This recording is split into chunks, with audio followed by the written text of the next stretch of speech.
From grand pageants to war for land, from a fascinated media and public to secret dealings and marriages with Hollywood celebrities, the royal family of the United Kingdom has held us spellbound for centuries. Today, their every statement and action is monitored and reported on to the masses. But it wasn't always this way. The origins and evolution of the royal family is an amazing tale of tears and bloodshed. It is a world of high religion and low political scandal. It is a story with more intrigue and drama than any Hollywood blockbuster, and has been told and retold. And yet, the whole royal system and history is a confusing world that most people, including the English, simply don't understand. In this film, we will unravel the legends, myths and history of a family that has us held within its mesmerising grip. What were the origins? What does it all mean? We will answer these and more questions and bring us up to date with the very latest births and marriages. It's time to enter the land of royalty.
What do you imagine when you think of the royalty of Great Britain?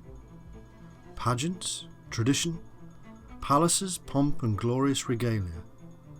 Or do you think of undemocratic dictators who have no elected authority? Do you only think of them in their modern context? Or do you see a long line of monarchs stretching back to King Arthur and beyond?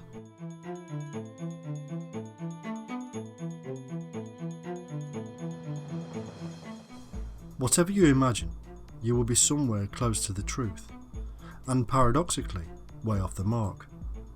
For the history of the British royal family is one surrounded by the mystery of fiction, created lineages, rebranding, and the ups and downs of a very real human experience. There are good times and bad, war and peace, wealth and well more wealth. They have gone from total power to almost total figurehead status, and yet millions of people still see something special, almost superhuman in them. A divine line of leaders, empowered by a special bloodline ordained by God himself.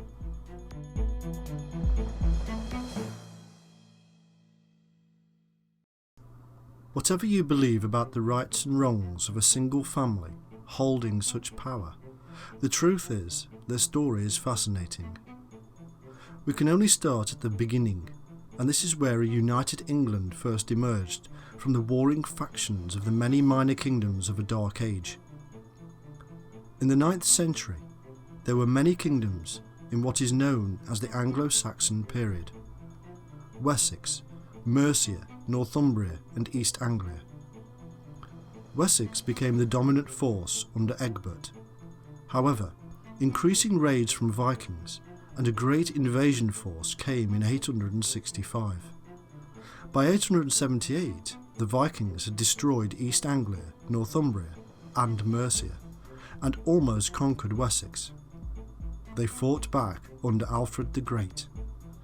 A division of lands was agreed, and Alfred and the Vikings created East and West Mercia.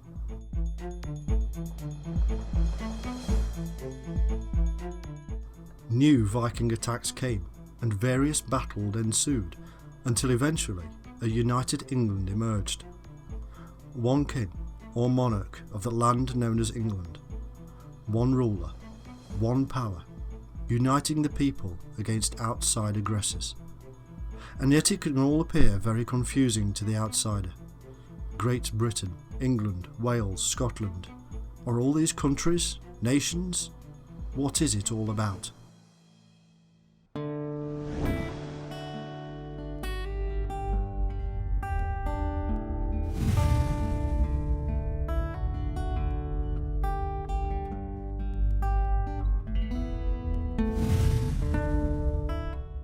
We have to start by understanding that Scotland and England were kingdoms in their own right. Wales, having been subjugated off and on, was a principality. This simply means it was forced to have a prince, not a king, and thus is not as powerful as the stronger neighbouring king of England. However, before England itself had a king, it was in fact made up of a number of smaller kingdoms such as Mercia. In simple terms, England, Scotland and Wales are separate countries, and united under the monarch they are called Britain. The United Kingdom now also includes Northern Ireland.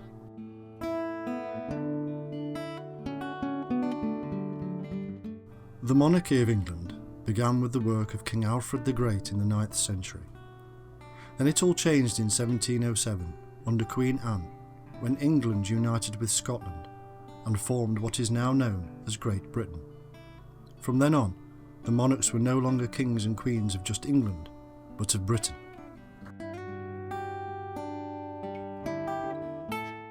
In the meantime, the Principality of Wales had been incorporated into the Kingdom of England in the 13th century, with the firstborn male heir always taking the role of the Prince of Wales until becoming king himself. This ties the two lands together in blood. In 1603, Queen Elizabeth I died without an heir, and so the King of Scotland, James VI, became James I of England and Scotland. James called himself the King of Great Britain, but no such kingdom existed in legislation until 1707, when Queen Anne created it. James was a Stuart, and Queen Anne would be the last of the line.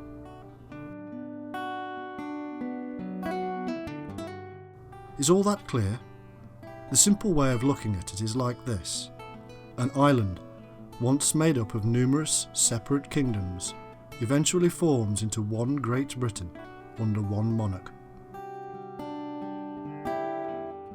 In this way, the power of an island nation begins to grow. No longer do they war with each other. No longer can outsiders pick off sections of land for themselves. No longer does that old-fashioned system known as feudalism exist. Instead, a united front is shown to prospective invaders. Indeed, wealth grows and enables the British to reach out to the world, to begin an empire. This would not have been possible in a divided land. It was essential if Britain was to stand against the world, and some would say that the constant invasion of the islands forced the people to come together. Over the centuries, various monarchs fought battles against usurpers and claimants of the throne. Lancaster against York in the Wars of the Roses tipped the balance of power, as did numerous other occasions. In the 17th century, religion, hard times, and increased education forced a public revolt in the Civil War, and a king lost his head. The beheading of Charles I scared the hell out of many people, and the following darkness forced Parliament to beg Charles II to take back the throne.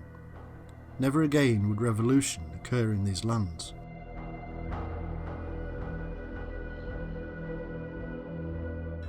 In 1714, the Queen of Great Britain, Queen Anne, died without children. She had been a Catholic, and by this time the British Parliament had no taste for them any longer. They chose the Hanoverians as the successors, via the line of the daughter of James I.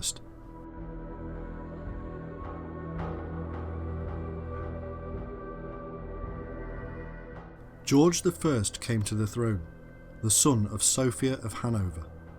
He was followed by George II, III and IV, who was then followed by William IV.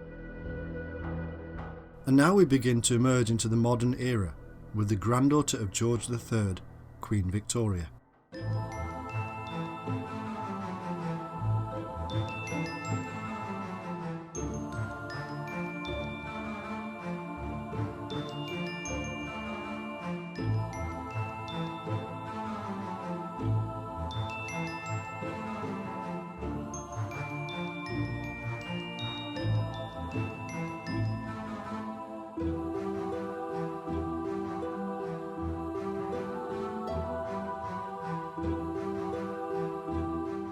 Here, the name of the royal family would eventually change from Hanover to Saxe-Coburg when Victoria marries Albert of Saxe-Coburg and their son Edward VII takes to the throne.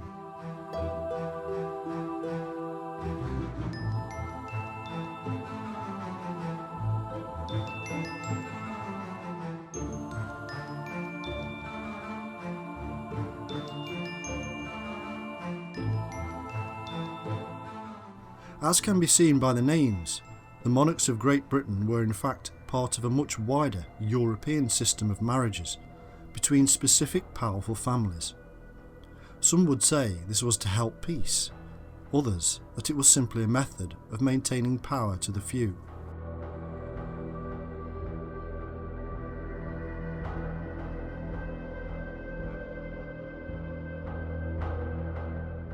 The true modern era of the British royalty was now about to begin with George V.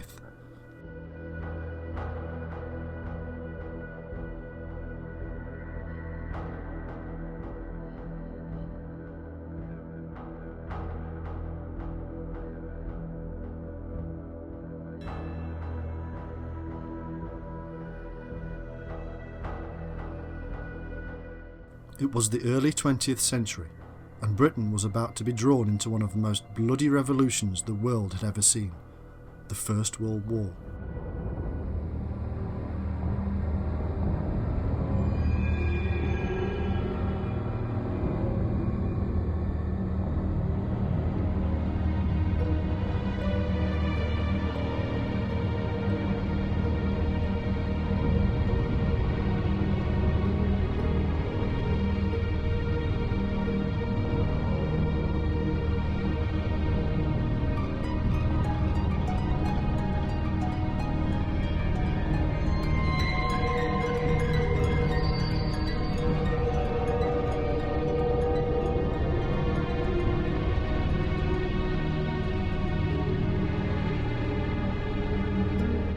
George married Mary of Teck, a German name for a German lady.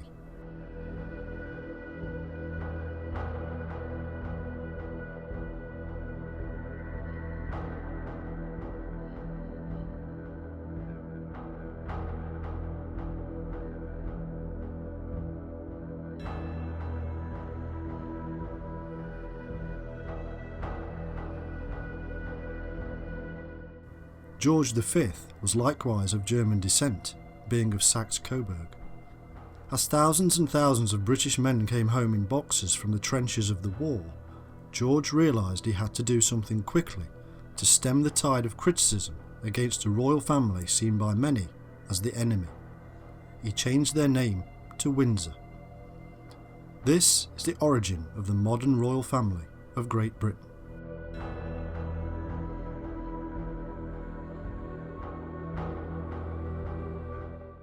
By the 1920s, the majority of Ireland left the Union, and only Northern Ireland remained. The empire divided into self-governing countries and became a commonwealth of nations under the monarchy.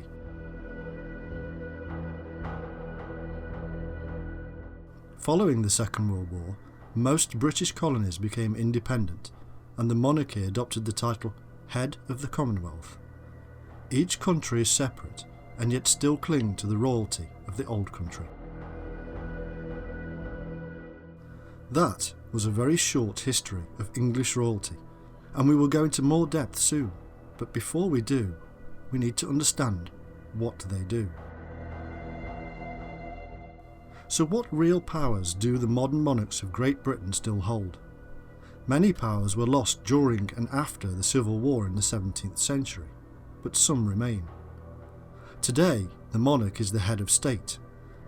This means that person holds the highest authority in the land. In most countries, that person is born into the role.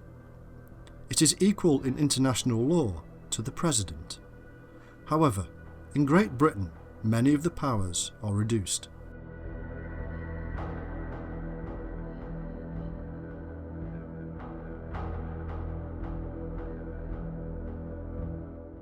The head of state is seen on the banknotes, stamps and coinage, and the British national anthem is God Save the Queen or King. There is only a minor role in actual government of the land. In law, the monarch delegates power to the elected government, who do their work in the name of the Crown. The monarch gives power to the hands of the elected members of Parliament in the House of Commons, and the selected lords in the House of Lords. The Prime Minister of the House of Commons forms a cabinet, otherwise known as the Privy Council. They direct the armed forces, civil service, police, diplomatic and secret services. In fact, there are still some secret reports that the monarch sees before the Prime Minister himself. The courts of law are by constitution separate from the government. The religion of the land, the Church of England, has the monarch at its head.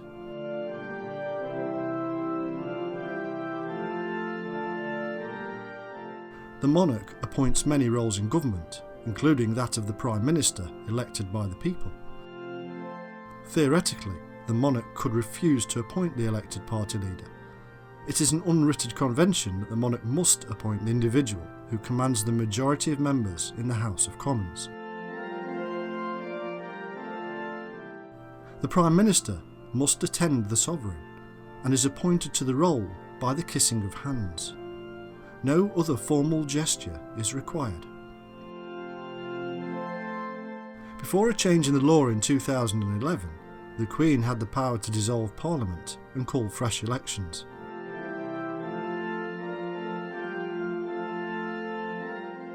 There is a rule known as the royal prerogative. These are rules of convention where the monarch acts according to the advice from the Privy Council or Prime Minister. Every week, the Prime Minister and the monarch hold a meeting whereby decisions are made. There are no records of the meetings, which are held in secret. The monarch can give advice, but cannot make decisions. The powers include the appointment or dismissal of ministers, regulation of the civil service, issuing passports, making peace, making war, directing the military, and negotiating international treaties.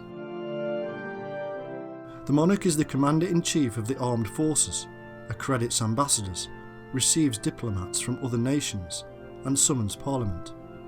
Before any law is brought into action, it must be approved by the monarch, known as royal assent. It is the role of the monarch to issue honours such as knighthoods, which are mostly granted by the Prime Minister. These include appointing members of the Order of the Garter and various other institutions. So what about homes? Where do the royals reside? The official residence of the sovereign is of course Buckingham Palace in London. It is here that the majority of state banquets, investitures and ceremonies take place. In addition to this, there is Windsor Castle, the largest occupied castle in the world. It is generally used during the weekends, Easter and Royal Ascot by the monarch.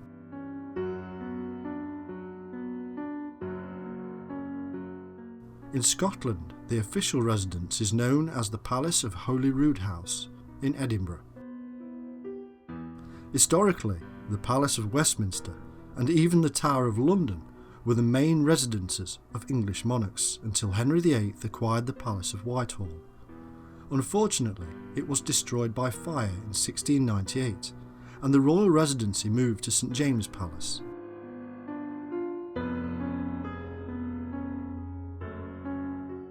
Buckingham Palace became the official residence in 1837.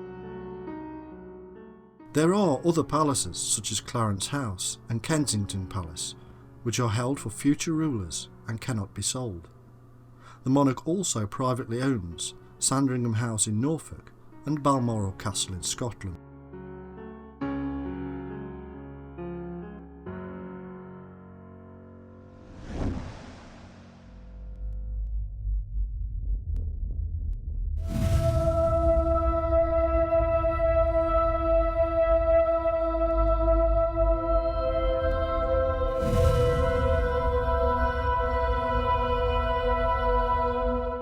So how did we get to this point in history? How did we arrive at the modern British royal family? Where did they come from? By the 9th century, the land had been raided and settled by the Vikings. Emerging as a dominant force was the anglo-saxon kingdom of Wessex. Wessex was secured by Alfred the Great, who also dominated Mercia, and thereby assumed the title of King of the English. However, it was his son, Athelstan, who was to be the first true ruler over a united England. By the 11th century, the land was more stable, and this saw the invasion of William, the Duke of Normandy, in 1066, bringing political and social changes. William was succeeded by his sons, William II and Henry I. Following various political and violent battles, another Henry, Henry II, became the first Plantagenet king in 1154. Much of the Plantagenet family reign was marred by conflicts between the monarchy and nobility. In 1215, King John, a descendant of William the Conqueror, was to face one of the biggest challenges from nobility. He was forced to sign the Magna Carta, or Great Charter, which guaranteed the rights and liberties of the nobility. Two nobility-led wars followed, the second being against John's son, Henry III. The royals won this time. Henry's son, Edward I, came to the throne. He was very strong-willed and maintained royal power and conquered Wales.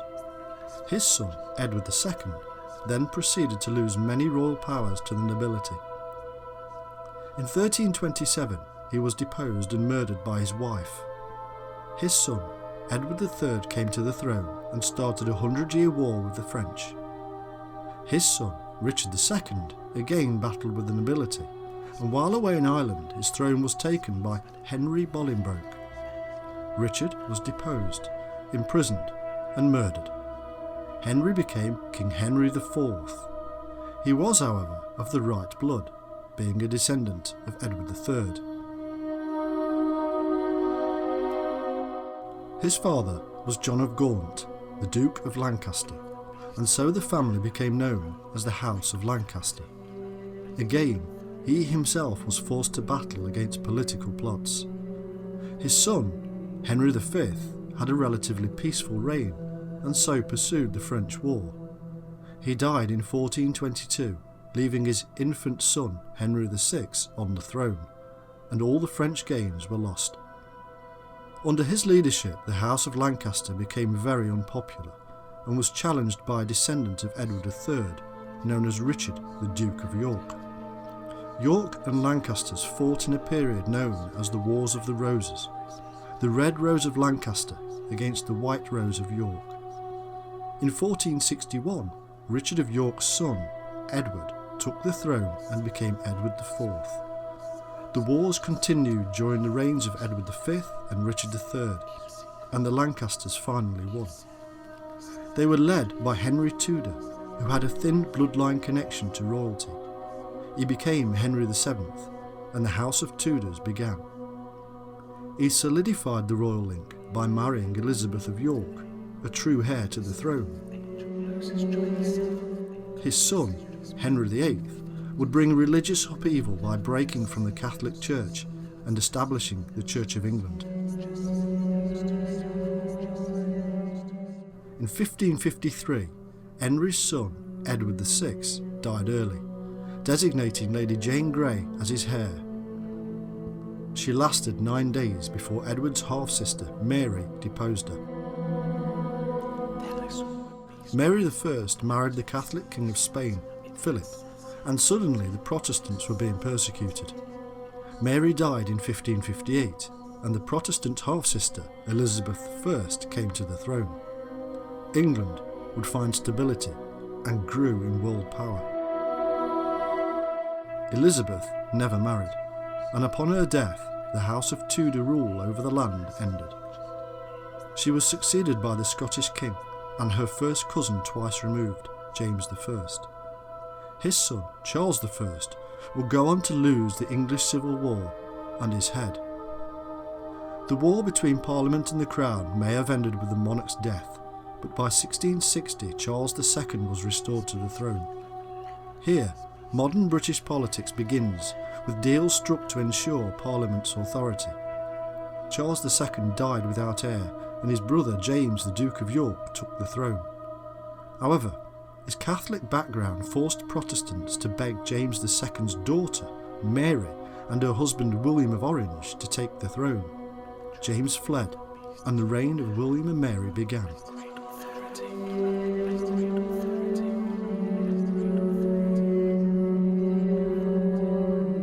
The overthrow was known as the Glorious Revolution and culminated in the Bill of Rights in 1689, declaring for the first time that the English people had rights.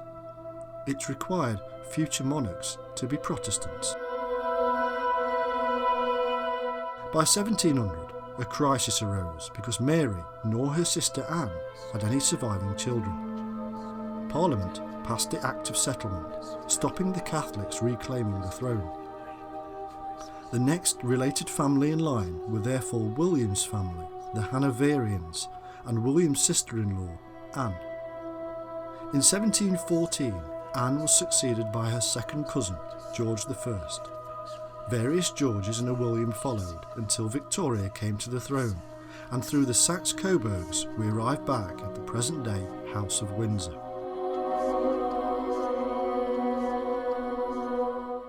As we can see, from the moment England became England, there has been a line of monarchs all claiming some form of legal right to rule the land under bloodline. It began with the Romans leaving the shores, the Vikings coming, and battles between families to secure power. In short then, the monarchy of England and much of Europe came about through the will and might of the strongest warrior elite of an aggressive group of invaders. Over time, nobles and parliamentarians extracted much of the power base for the partially elected government. And that is where we are to this day, a monarch at the head of state, an elected House of Commons, and a non-elected House of Lords. The majority of these can all trace their heritage back to a long line of the same. Power may have shifted around, but it is in fact the same families ruling the land that have always done so.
And so we come to our modern royal family, the Windsors. Today they operate what is known as a shared monarchy.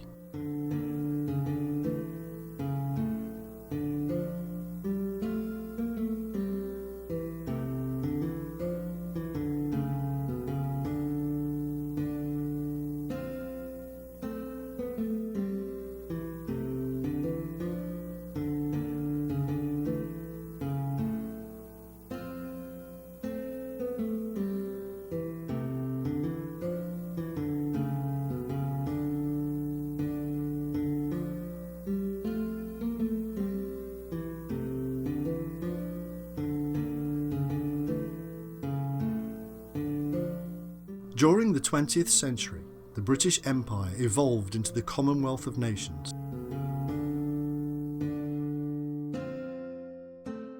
Before 1926, the British royal family had reigned over the Dominions, Crown Estates and the United Kingdoms.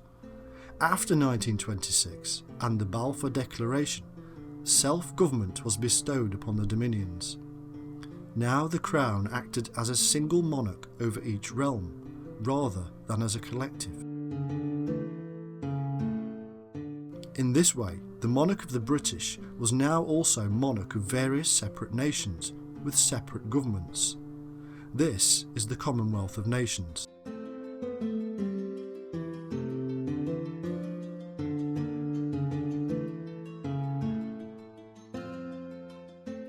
In 1936, George V died and was followed by Edward VIII. This was to become a short-lived reign of scandal. Edward announced his desire to marry the American divorcee and socialite Wallis Simpson. As the head of the Church of England, which opposed the marriages of divorcees, this caused a major problem. Edward abdicated, and his brother George VI came to the throne.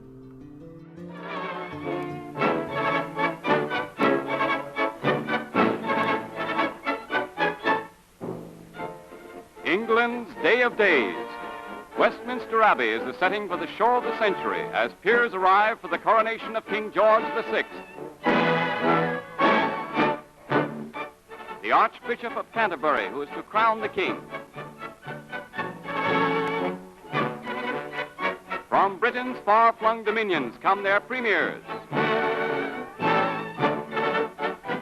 Members of the royal family come to play their roles in this glittering pageant, and the great crowd surging around the Abbey hail them with fervour.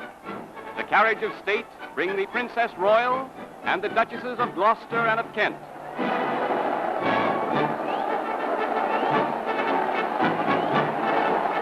The arrival of the royal family is the signal for frenzied cheering from the crowd.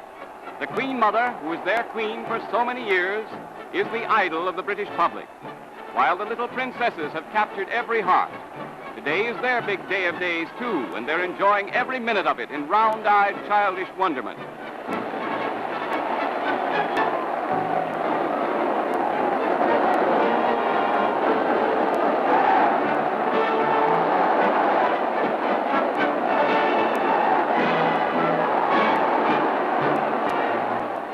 The big moment the crowd's been waiting for. The King and Queen leave Buckingham Palace on their way to the Abbey in the famous coach of state.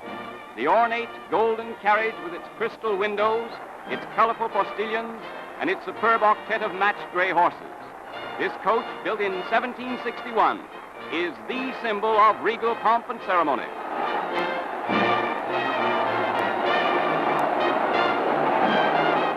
The route of their majesties and their striking military escort, kings fighting men from all over the world, is along the Mall to Trafalgar Square and through Whitehall to the Abbey.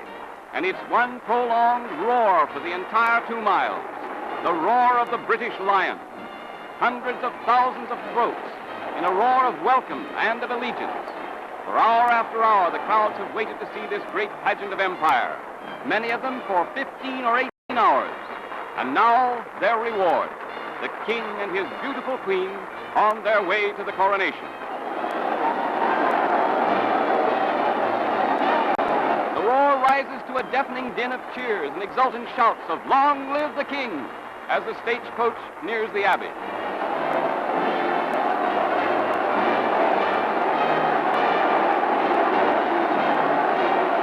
crowds massed here have seen peers and peeresses, foreign potentates, and visiting dignitaries from the four corners of the globe. But this is the supreme thrill.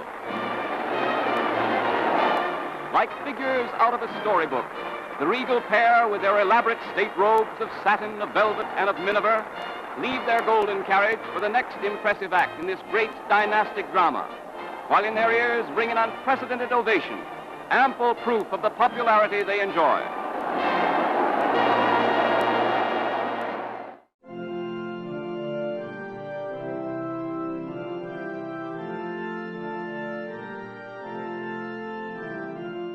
In September 1939, Britain and the Dominions declared war on Nazi Germany. Let's take up the British. They started from scratch, but both at home and abroad an army was growing. For not only Britain had declared war, Canada, Australia, New Zealand, South Africa, the whole British Commonwealth of Nations was also determined on victory over Hitlerism and all it stands for. And Britain had one weapon that was ready, the Royal Navy. Shortly after war was declared, it had swept German shipping from the high seas.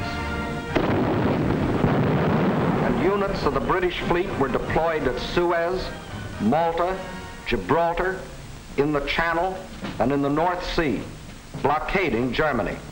World conquest was impossible without running smack up against the rock called Britain. Despite the frequent bombing raids, the king and his wife, known as the Queen Consort, remained at Buckingham Palace.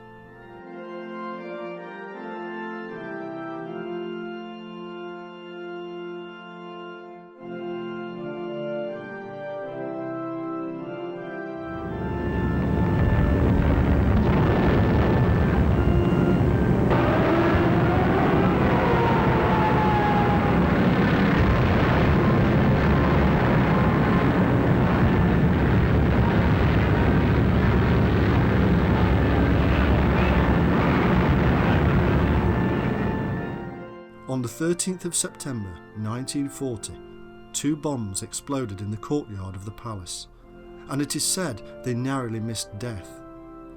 The Queen said, "I am glad we have been bombed. It makes me feel we can look the East End in the face."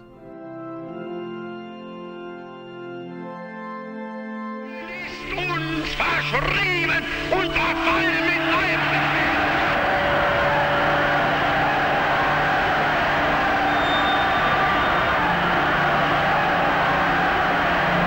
Delirious madness possessed the German nation. The royal family were even subject to the same rationing as the ordinary people. It is said that George developed the closest personal relationship in modern British history with the Prime Minister, Winston Churchill. Every Tuesday they would meet to discuss the war in secret.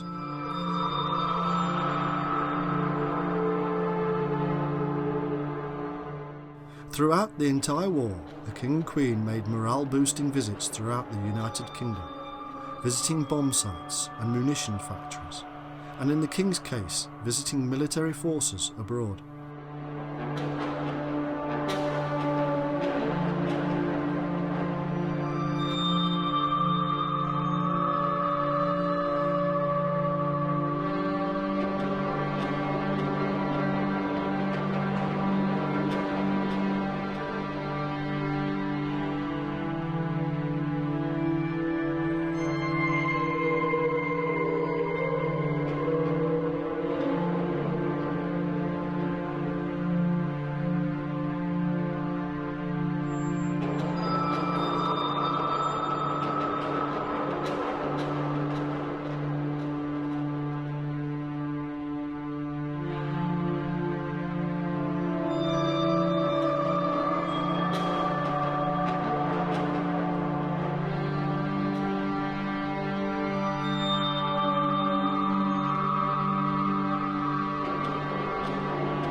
She visited France, North Africa, Malta, Normandy and southern Italy. They became a symbol of British resistance and were held in high esteem. In January 1946, George addressed the United Nations at their first assembly in London and reaffirmed our faith in the equal rights of men and women and of nations great and small.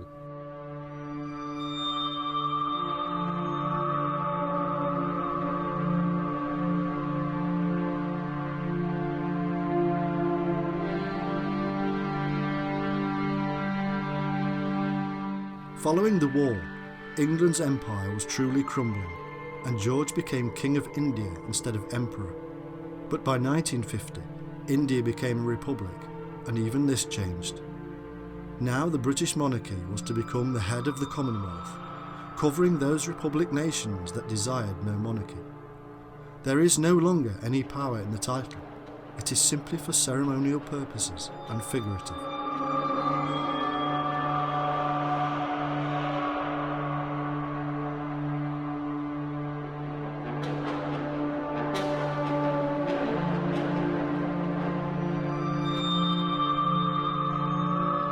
The heir to the throne, Princess Elizabeth, married her second cousin once removed, Philip Mountbatten, in 1947. Philip had been a prince of Greece and Denmark. His name, Mountbatten, was an adopted title due to his real titles, such as Oldenburg, sounding too German. However, even Mountbatten derives from Battenberg, a small town in Germany.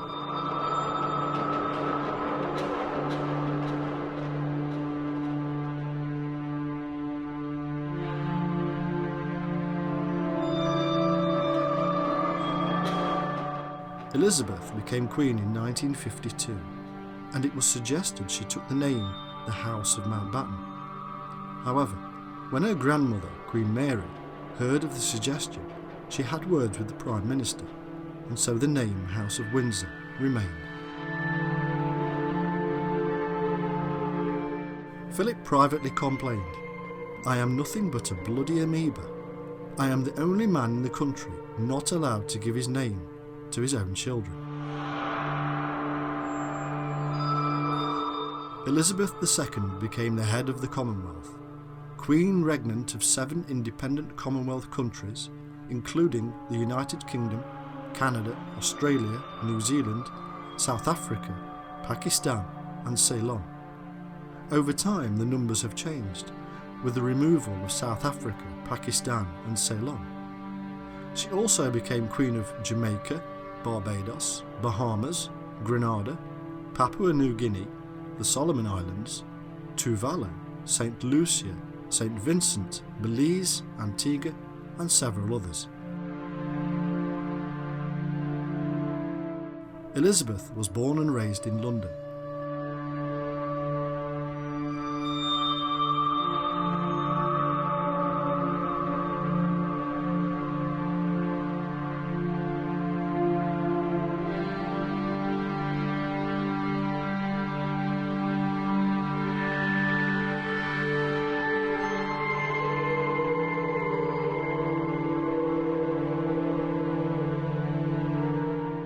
She was educated at home.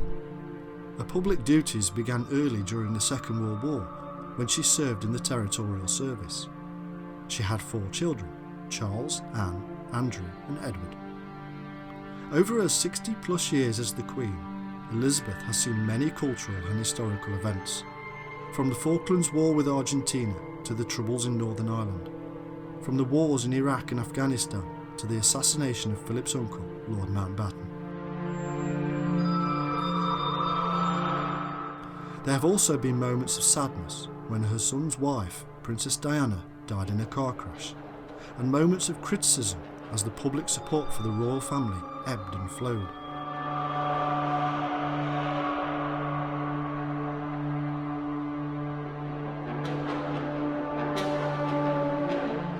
In 1953, the Queen and Prince Philip embarked on a world tour. She became the first reigning monarch to visit Australia and New Zealand. There were huge adoring crowds everywhere they went. she remains the most widely travelled head of state in history.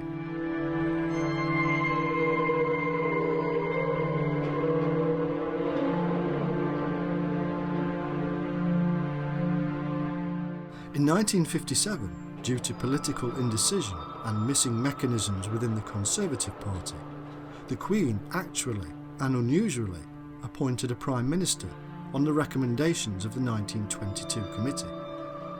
The decision drew her first public critics, with accusations of her being out of touch. The accuser was publicly attacked himself. By 1965, the Conservative Party corrected their internal issues, and the Queen would never be called on again to make the decision.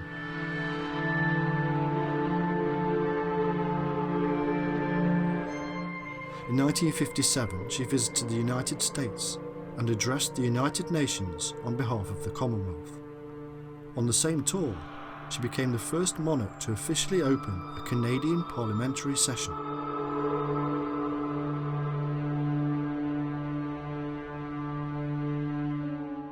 In 1981, at the official trooping of the colour ceremony, 6 shots were fired at the Queen as she rode down the Mall on her horse.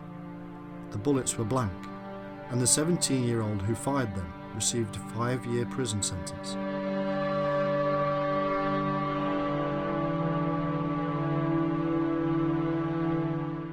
In 1982, the Queen, as the head of the armed forces, saw her son, Andrew, go off to war against the Argentinians in the Falklands War.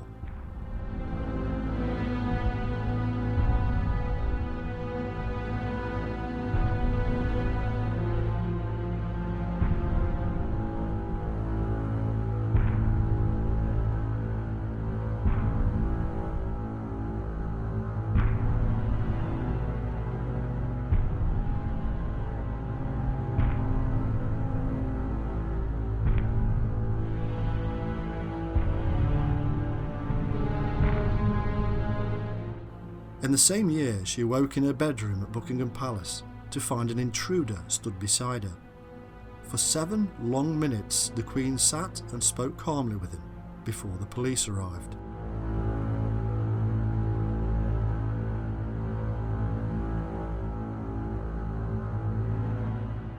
In 1992, the Queen's son, Prince Andrew, and his wife Sarah divorced. Quickly afterwards, her daughter, Princess Anne, divorced her husband, Captain Mark Phillips. In a state visit to Germany, demonstrators threw eggs at the Queen. Windsor Castle was set ablaze and suffered terrible fire damage.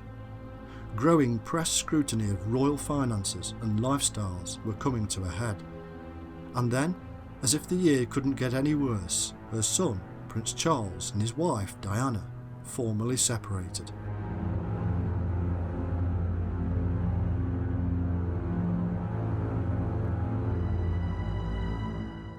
She said in her Christmas speech that it had been a horrible year.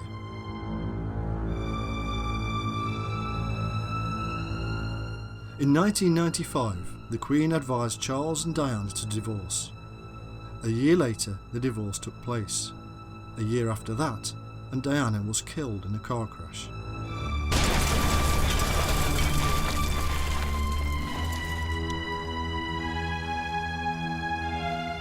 The failure to fly the flag at half-mast and the family's seclusion from the public gaze caused public anger.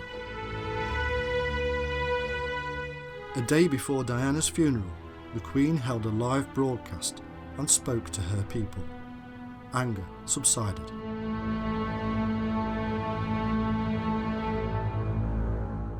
In 2002, the Queen marked her Golden Jubilee and the nation celebrated. But darkness came again as the Queen Mother and her sister died. Nevertheless, Elizabeth embarked on a tour of her realms. In 2011, the Queen once again visited Australia. The press called it her farewell tour.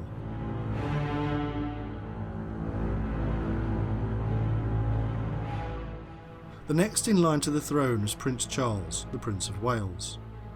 Charles was born in 1948 at Buckingham Palace. Using water from the River Jordan, he was baptised by the Archbishop of Canterbury.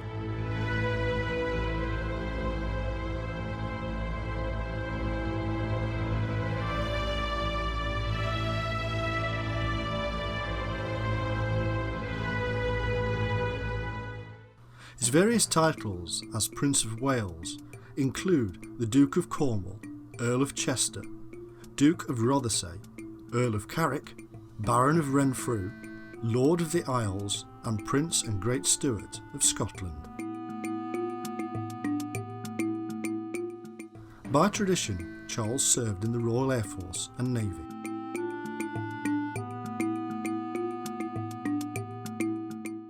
Interest in the Prince's love affairs were as intense as they had always been. His great-uncle, Lord Mountbatten, advised him to have as many affairs as he could before settling down. Charles seems to have followed the advice, and a number of suitors came and went. One of those was a Sarah Spencer in 1977. While visiting her house, he also met her younger sister, Diana. Something seems to have happened to spark an interest, and Diana was accompanying Charles on visits to Balmoral and Sandringham. The press became interested, and soon Charles was being advised to take things further. He proposed formally in February 1981, and they married in July. It was a marriage the world will see as a fairy tale, and yet it turned out to be a tragedy.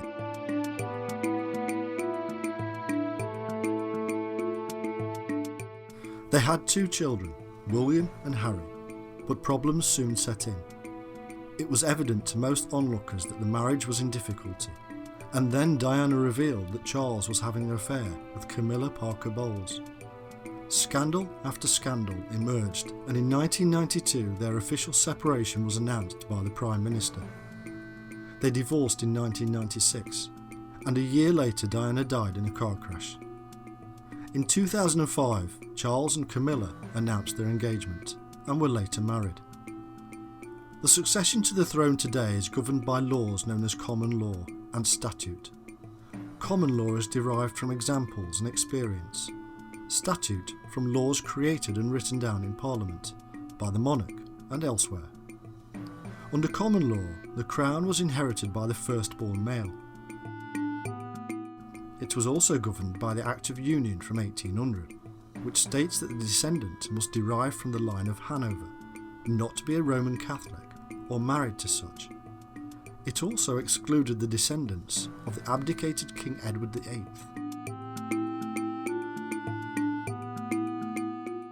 The first 4 individuals in line for the throne and who are 21 or older may be appointed councillors of the state and can perform the monarch's duties.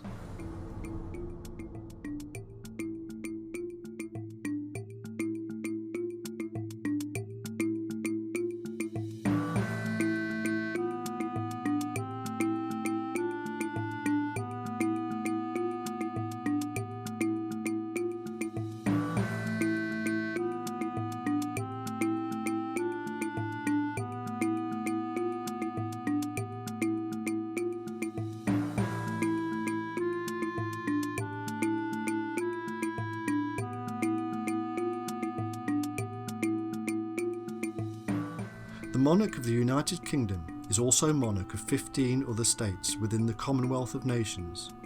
It is convention law that all 16 sovereign states must agree any alteration to the line of succession. This they did in 2011, when the law changed to include the eldest females in the line of succession if born after 2011. It also allowed the monarch to be married to a Roman Catholic.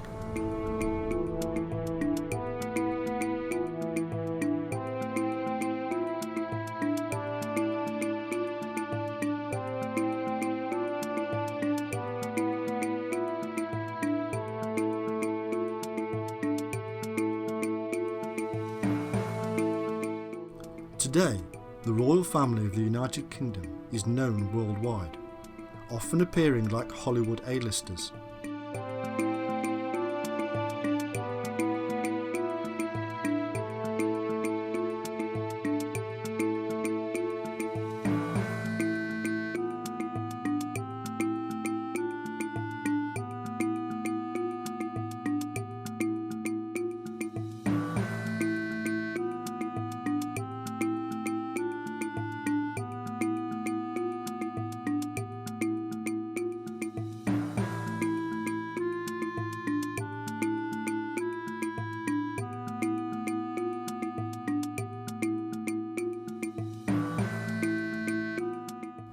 What they say, do, and even where becomes tomorrow's news.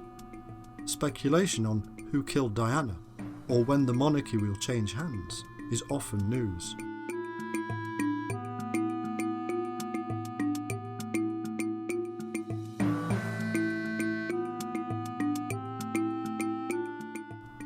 And yet, just as it has always been, much of the news is controlled, edited, and fed to the public to maintain an air of regal superhuman status. The cheer.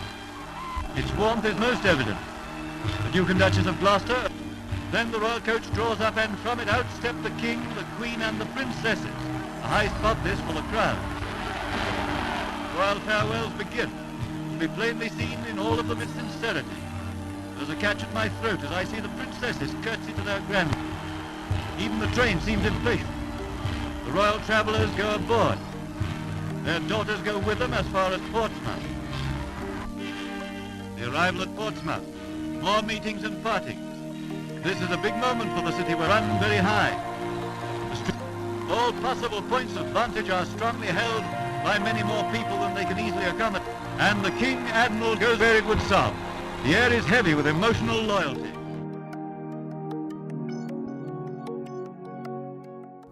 Should we still have people born into positions of power in the 21st century?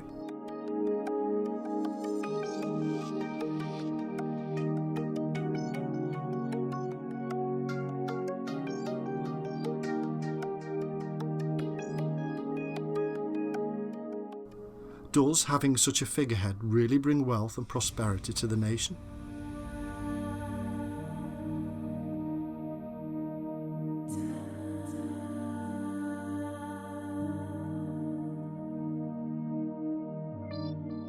Did it stop tourists visiting Paris when the royals were taken from power?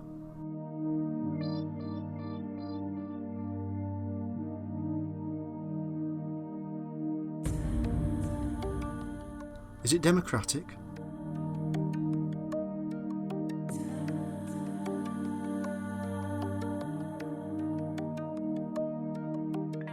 These questions and more will be around for as long as the royals, and regardless of your opinion or mine, they do give us a fascinating, real-life soap opera.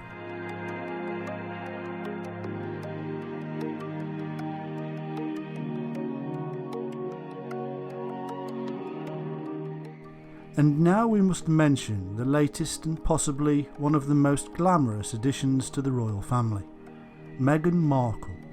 Today she is known as the Duchess of Sussex, but she was born Rachel Meghan Markle on August 4th, 1981. She is an American-born member of the British royal family, but before her marriage to Prince Harry, she was a film and television actress. She was born and raised in Los Angeles, California, attending private schools in the Hollywood area. During her studies at Northwestern University in Illinois, from which she graduated in 2003 with a degree in theatre and international studies, she began playing small roles in American television series and films. In 2011, she appeared in her best-known role as Rachel Zane on the American legal drama series Suits. In 2017, Markle announced her engagement to Prince Harry, grandson of Queen Elizabeth II, and retired from acting. She became the Duchess of Sussex on their marriage on May the 19th, 2018.